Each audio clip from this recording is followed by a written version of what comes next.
증여세, 상속세, 부동산세, 양도세, 세상 세금 너무 많아. 안수남의 세세.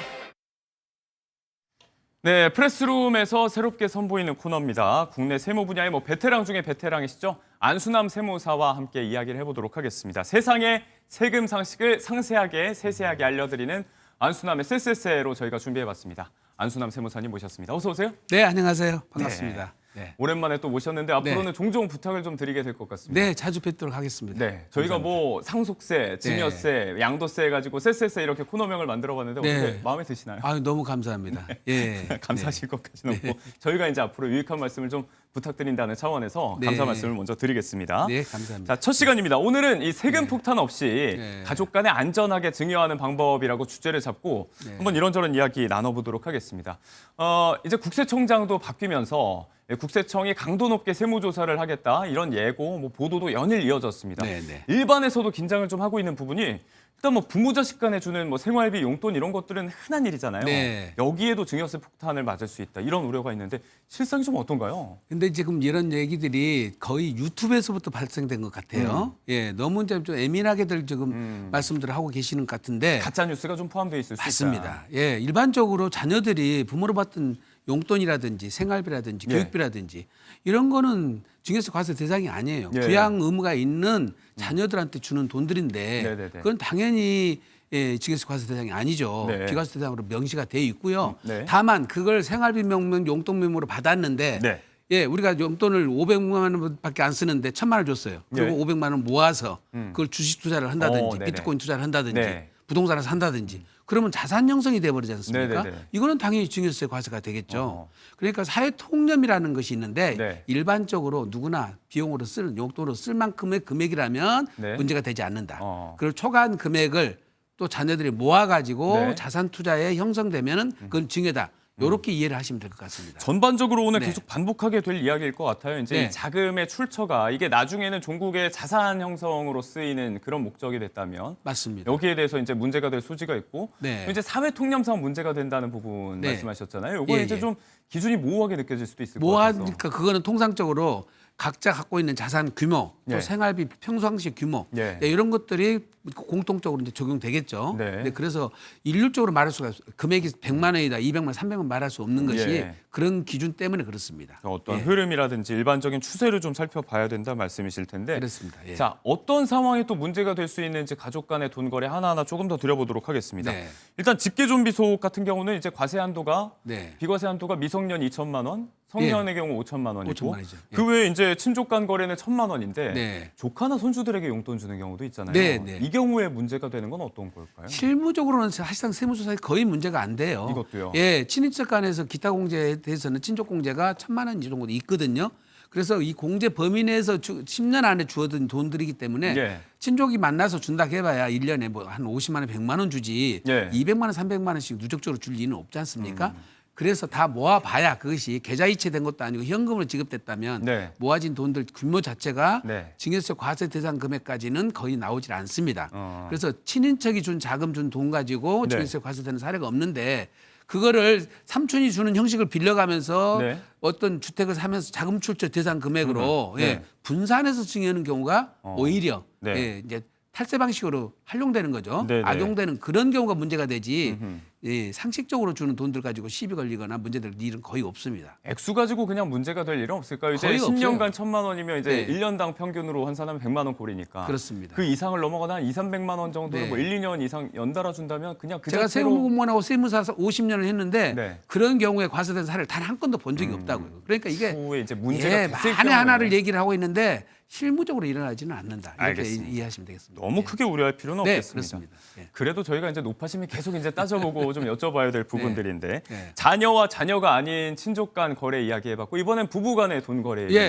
여기는 이제 증여세 비과세 한도가 6억까지잖아요. 그렇습니다. 저도 이제 돈 관리를 아내가 하고 있다 보니까 매달 생활비 이런 거 주고 있는데 이런 것도 이제 과세 한도가 되지 않아도 문제가 되는 경우는 혹시 없을까요? 우선 기본적으로 자녀하고 또 달라요. 부부는. 부부는 부부 공동체잖아요. 경제 공동체로 보기 때문에 남편이 벌어온 돈을 아내한테 맡겨서 아내가 그 돈 가지고 과사 관련비 다 쓰고 교육비 쓰고 그다음에 그다음에 뭐 경조사비를 다 쓰지 않습니까? 예. 그 남으면은 공동체로 이렇게 남겨놓고 뭔가 자산을 살 때는 원천이 남편이었기 때문에 예. 남편 명의로 취득을 해야 돼요. 근데 남편이 원천을 가지고 모은 거는 예를 들어서 아내가 모아놨어요. 예. 모아서 본인이 부동산을 사버리거나 주식 투자를 해버리거나 네. 예, 정기예금을 들거나 네. 이렇게 해서 본인 명의로 투자가 됐을 때 문제가 되는 거예요. 어허. 그러니까 다 소진된 금액에 대해서는 하등의 문제가 없고 네. 저축된 돈도 남편 명의로 저축이 되고 남편 명의로 투자가 되면 아무 문제가 없는데 네. 그 돈의 일부를 자기 명의로 투자를 하거나 전세 자금을 자기가 내고 자기가 계약을 하거나 부인 명의로 네네. 이랬을 때가 이제 배우자에 대한 증여 문제가 발생을 하고 네. 그때 증여가 있다 하더라도 6억까지는 증여세가 없으니까 예, 통상적인 금액 범위 내에서는 괜찮은데 아파트를 20억짜리 사. 근데 반반으로 샀어요. 예. 부부가. 그럼 10억이 투자되지 않습니까? 그러면 이제 10억 자금 돈 나올 데가 없지 않습니까? 네. 이럴 때 이제 본인 모아놓은 돈이라 해서 10억 내놓으면은 그거는 남편이 증여자금이라고 봐야 맞겠죠.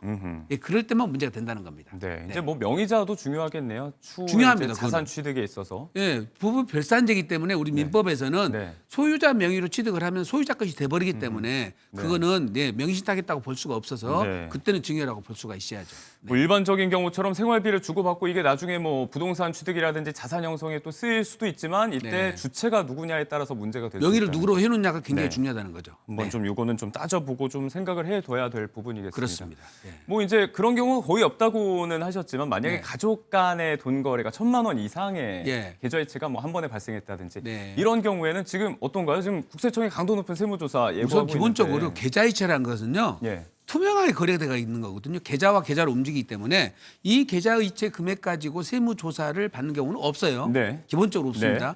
1,000만 원 이상이 아니라 1억, 10억을 계좌로 이체하더라도 네네. 세무조사 받을 일은 없어요. 일단 투명하기 때문에 그렇습니다. 다만 현금 인출 금액이 1,000만 원이 넘어가면 예, 그거는 이제 지금 그 분석원에다가 보고가 되기 때문에 네. 현금 거래를 하지 말라는 것이지 인출이나 입금을 하지 말라는 거죠. 네. 계좌로 이체하는 것은 상관이 전혀 없습니다. 그래서 세무조사를 받을 일이 있어가지고 네. 혹시 이제 계좌 이체를 따져볼 수는 있겠죠. 네. 그런데 세무조사를 받을 확률은 거의 세 가지밖에 없습니다. 상속이 이루어져서 돌아가신 분, 상속세 조사 받을 네. 때, 사업자 세무조사 받을 때, 네. 그다음에 고액의 부동산을 취득을 했는데 자금 출처를 못 대니까 자금 출처 조사를 할 때 이 세 가지 경우 외에는 세무조사 받을 일이 별로 없거든요. 네. 그러니까 일반인들은 세무조사가 안 나오면 행위가 일어나는 일이 국세청에서 파악하고 있지는 않아요. 네. 근데 마치 그것이 AI가 다 분석을 해서 예, 문제 삼아가지고 한간에 세무조사를 그런 할 얘기가 것처럼 많죠. 네. 그 AI가 그걸 언제 분석하고 있겠습니까? 그러니까 그럴 염려는 별로 없다. 이렇게 이해를 하면 좋겠습니다. 나중에 이제 들여다보게 될 가능성은 있는 거잖아요. 나중에 좀 문제가 되는 정황 당연히, 말씀하신 당연히 경우에 해당할 맞습니다. 때 네. 이것들이 나중에 이제 네. 근거로 작용할 수는 있겠습니다. 그렇습니다. 네. 그래서 이제 그거 가족 간 거래 중에서도 네. 주의할 거는 이제 그런 것들이죠. 이게 아들한테 돈을 1억을 보냈어요. 네. 그럼 이게 빌려준 건지 증여한 건지 명백하게 하는 거죠. 예. 증여 의사가 있이 줬다면은 증여세 신고를 해야 될 것이고. 네. 그러면 이제 결혼했으니까 1억까지는 이제 예를 들어서 1억은 비과세니까 5천만에다 1억 5천까지는 가능하지 않습니까? 네. 그런 거는 활용해서 증여를 하는 거고 만약에 대여를 했다 그러면 네. 차용증을 반드시 써놓으셔야 돼요. 음. 그다음에 이자 약정을 하셔야 되고 예. 상환 계획을 세우시고 그다음에 이제 계좌로 이자를 보내든지 원금 상환을 해주시는 근거를 예. 남겨두셔야 됩니다. 그러니까 차용증을 미리 써놓으셔야 된다는 거. 네, 네. 그다음에 이자나 원금 상환을 근거를 남겨놓으셔야 된다는 거. 예, 그렇게 기록을 남겨놔야지 나중에 문제가 안 되는 거고요. 네. 예, 그런 것들이 나중에 세무조사에 대비해서 미리 작성을 해둘 필요가 있습니다. 그러니까 이제 가족 간의 돈 거래도 좀 기록을 해놓고 기억을 해둘 필요성. 이제 이게 일방적인 증여가 아니라 실제적인 돈 거래였다라고 보이는 점들이 좀 만들어져야 되겠네요. 그렇습니다. 그리고 이제 통상적으로 2억을 빌렸는데 한 예. 석 달 뒤에 내가 이걸 바로 갚았어요. 그럼 빌렸다가 바로 바꾼 근거가 나오지 않습니까? 예. 이런 것들은 그 자체로 그냥 인정을 해주는 거예요. 근데 거기서 발생한 이자라고 있어봐야 1년의 이자를 1,000만 원까지는 네. 안 받아도 그거는 세금을 안 매기거든요. 예. 1,000만 원까지 이자는 비과세가 대상이 되기 때문에 네네. 그때그때 다 이자 정산할 필요는 굳이 없다는 겁니다. 그 대신 장기간 만약에 차용을 해서 변제를 해야 될 것 같다 그러면 상환 의지 이런 건 좀 보여야겠어요. 그렇습니다. 반드시 차용증을 써야 되고요. 네네네. 더 중요한 거는 자녀가 예, 채무 변제 능력이 있어야 돼요. 지금 현재 공부하고 있는데 네네. 돈을 빌려간다, 5억을 빌려갔다. 그럼 상환 능력이 없는 거죠. 그럼 상환 능력이 없다는 것은 상환 의지도 없기 때문에 네. 그런 경우는 증여 추정을 하게 되는 거죠. 예, 그래서 그런 조건들을 충족을 했을 때 네. 괜찮다는 뜻이니까 네. 예, 요건을 다 갖춰서 해주셔야 됩니다. 이른바 실질성을 좀 갖춰야 한다는 이야기. 네네. 다음 차원의 이야기도 한번 해보겠습니다. 이게 요즘 주식 장도 좋고 하니까 네. 투자하는 분들도 많이 계시고 네. 자녀 명의의 주식 계좌를 좀 터서 물려줄까 이런 고민하고 실제로 실행에 옮기는 분들도 많이 네, 계신데 네. 이 경우도 증여세 과세 대상이 될 수 있다는 이야기를 하는데. 그 주식을 계좌를 텄을 때 예. 돈을 입금시키면서 통상적으로 현금에 대해서는 저기 증여세 신고를 하거든요. 예. 증여세 신고를 하셔서 예를 들어서 ETF라든지 지수 투자해서 계좌 만들어서 투자를 해놓고 장기로 놔뒀다면은 그거는 투자 수익이라는 것은 자동으로 그 수익이 부른 거잖아요. 네. 그럼 정기예금 들어서 수익이 불든 예, 주식을 사놔서 수익이 벌든 그거는 수증자의 투자 수익으로 볼 수가 있죠. 근데 계좌 이체를 해놓고는 그거를 계속 샀다 팔았다 해가지고 네. 1억을 저기 현금 증여를 했는데 2억을 만들어놨어. 예. 그럼 투자 주체가 누구냐 이거죠. 그러면 이제 이건 부모가 되는 거죠. 자녀가 투자를 해가지고 수익을 올렸다면 괜찮지만 네네. 부모가 다 해서 올렸다면은 그거는 이제 증여 문제가 발생할 수가 있죠. 네. 그런 경우는 예, 좀 자제를 하셔야 되고 네. 증여세 문제를 검토를 하셔야 됩니다. 재산 형성 과정에 이제 부모의 기여가 있다고 인정이 되는 부분에 있어서는 증여세 맞습니다. 과세 대상이 네, 될 수 문제가 있다. 될 수 있다는 것을 예, 염두에 두셔야 돼요. 이런 거는 이제 모르고 있다가 미신고 가산세를 또 물 수도 있지 않습니까? 이제 그거는 모르다가 나중에 네. 세무조사를 받아서 확인되는 케이스라서 대부분이 자신신고를 하시는 분이 없어요. 네. 예, 그래서 가산세까지 부과될 수가 있죠. 네. 네. 그러니까 40%에 이르니까. 네, 그렇습니다. 네. 비트코인 같은 가상자산은 어떤가? 이거는 이제 법적인 어떤 미비한 부분들이 좀 있어서. 비트코인 가상자산 자체는 지금 현재 차익이 발생한 것들은 세금 과세를 안 하고 있거든요. 예. 이게 차익에 대한 과세는 아니지만 비트코인을 살 자금을 주거나 네. 비트코인을 자녀한테 증여하면 그 자체는 증여세를 내야 됩니다. 네. 반드시 알아두셔야 되고요. 상속이 이루어질 때도 마찬가지로 네. 이것도 상속 재산의 대상이 되기 때문에 상속세 신고를 해주셔야 돼요. 예. 앞으로 이건 다 국세청에서 향후 지갑 관리를 다 해서 네. 예, 주인을 다 확인되기 때문에 이것도 마찬가지 등록된 자산이라고 보셔야 되기 때문에 예, 사전 증여를 했으면 증여세 신고를 하셔야 됩니다. 네. 네. 자, 주식 계좌, 가상자산 계좌에 들어간 돈이 또 증여세 부과 대상이 될 수 있다는 이야기까지 해봤고 이 경우는 어떨까요? 이제 돈이 아니라 선물을 주는 경우. 네. 이제 뭐 결혼이라든지 예. 경사가 있을 때 또 가족 간에 고가의 선물 주고받는 경우도 있는데 네. 사실 이 경우는 제가 세금을 냈다는 경우를 거의 들어보진 못한 것 같아요. 통상적으로 이제 자녀들한테 가장 큰 선물이 들어가는 것은 이제 홀례품이겠죠.